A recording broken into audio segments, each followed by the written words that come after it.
Hello दोस्तों, डरावनी कहानियाँ यूट्यूब चैनल में आपका स्वागत है। कहानी शुरू करने से पहले एक छोटा सा मैसेज मेरे सभी लिसनर्स के लिए।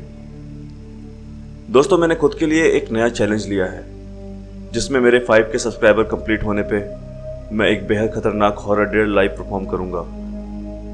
और मेरा विश्वास कीजिए, ये आपके लिए बेहद रोमांचक होने वाला है। तो जल्दी से इस चैनल को लाइक और सब्सक्राइब कर लें और बने रहें डरावनी कहानियां के साथ। जिनके साथ ये भयानक घटना हुई उसका नाम राजेश्वर है। वह मूल रूप से उत्तर कर्नाटक के सिरसी का रहने वाला है। राजेश्वर की आर्थिक स्थिति कुछ खास नहीं थी। उसे अपने घर को अकेले संभालना पड़ता था, जिसकी वजह से उसे जैसा काम मिलता था वो करता था, चाहे वो लकड़ी काटने का काम हो या किसी भी तरह की मजदूरी। गर्मी या दूसरे समय उसे काम आसानी से मिल जाते थे, लेकिन जब बारिश का मौसम आता तो उसे किसी भी तरह का काम नहीं मिलता था।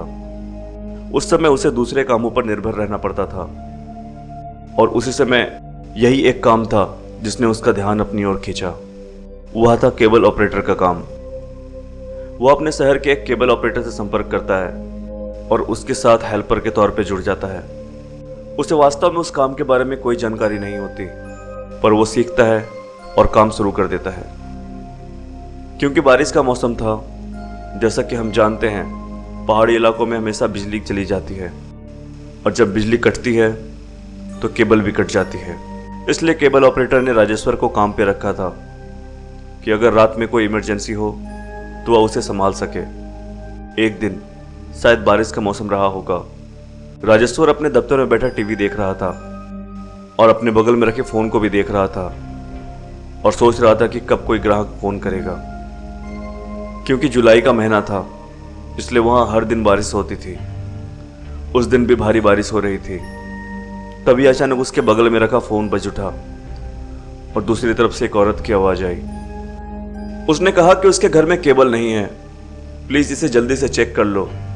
दरअसल उसके समय में उस औरत के अलावा किसी और के केबल की समस्या नहीं आई थी, क्योंकि वो हर जगह चेक करता रहता था कि कहीं कोई केबल खराब तो नहीं है। क्योंकि वह उस नौकरी में नया आया था, इसलिए उसे ग्राहक की पहचान भी नहीं थी।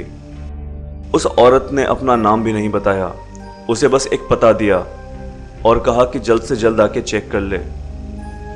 नहीं पता क्यों, पर राजेश्वर उससे बात करते समय थोड़ा घुल मिल गया था। वो औरत बोल रही थी कि जल्दी से इस एड्रेस को नोट कर लो और आपके पास कोई भी है तो उसे भेज दो। इस पर राजेश्वर ने कहा कि वह खुद ही उसे ठीक करने आ रहा है, और बिना देर किए एक रेनकोट पहन के बाइक से उस औरत की घर की तरफ निकल पड़ा। उसे उस घर तक पहुंचने में 1.25 घंटे का समय लगा। जब वो वहां बाइक से उतरा तो उसने उस घर को देखा। दरअसल यह एक रहस्यमय घर लग रहा था, क्योंकि उस घर के आसपास कोई भी घर नहीं था। यह शहर उसके लिए नया था और इस जगह वह पहली बार आया था। दरअसल वो यहाँ बहुत कम आता था, इसलिए उसे यह पता नहीं था कि यह किसका घर है या फिर यहाँ कौन कौन रहते हैं। इसलिए वह बिना किसी हिचकिचाहट के सीधे गेट पर चला गया। अंदर लाइट जल रही थी, उसे पता था कि अंदर लोग हैं। वह तुरंत दरवाजे पे गया और घंटी बजाई। उसने कुछ देर इधर उधर देखा, चारों तरफ घुप अंधेरा था। घर के अंदर लाइट जल रही थी, लेकिन वो औरत कर क्या रही होगी? शायद वो अंदर आराम कर रही होगी।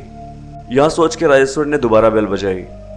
तभी घर के अंदर से आवाज आई, दरवाजा खुला है, अंदर आ जाओ।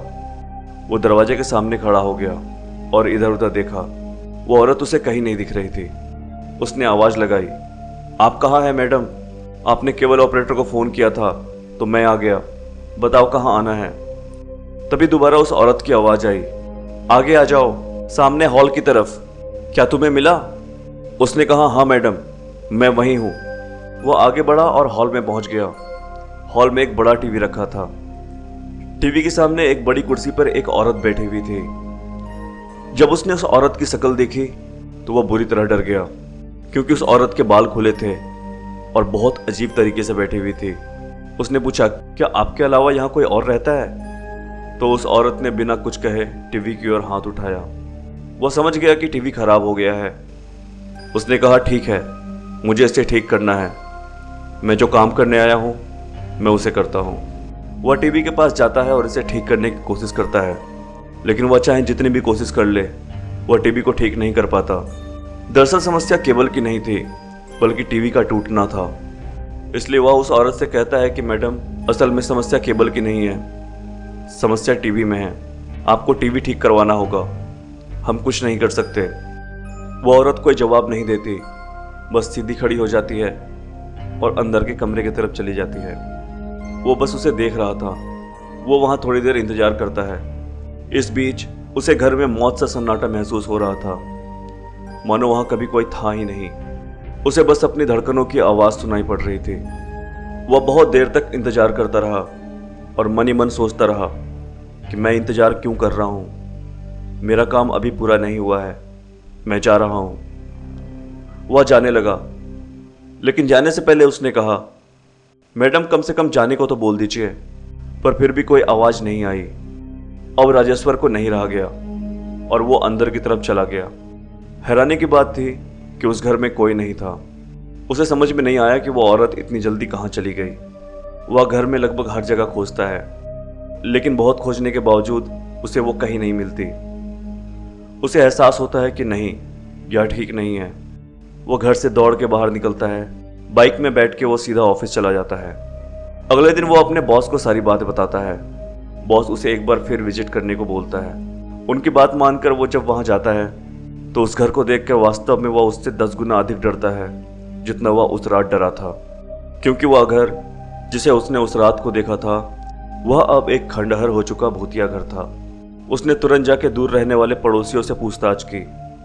तब उसे पता चला कि उस घर में सालों पहले एक औरत रहती थी और उसने आत्महत्या कर ली थी, जिससे उसकी मौत हो गई। तो उस रात उसे किसने फोन करके बुलाया था, यह सवाल अभी भी बना हुआ है। और यह एक सच्ची घटना है जो वास्तव में घटी थी।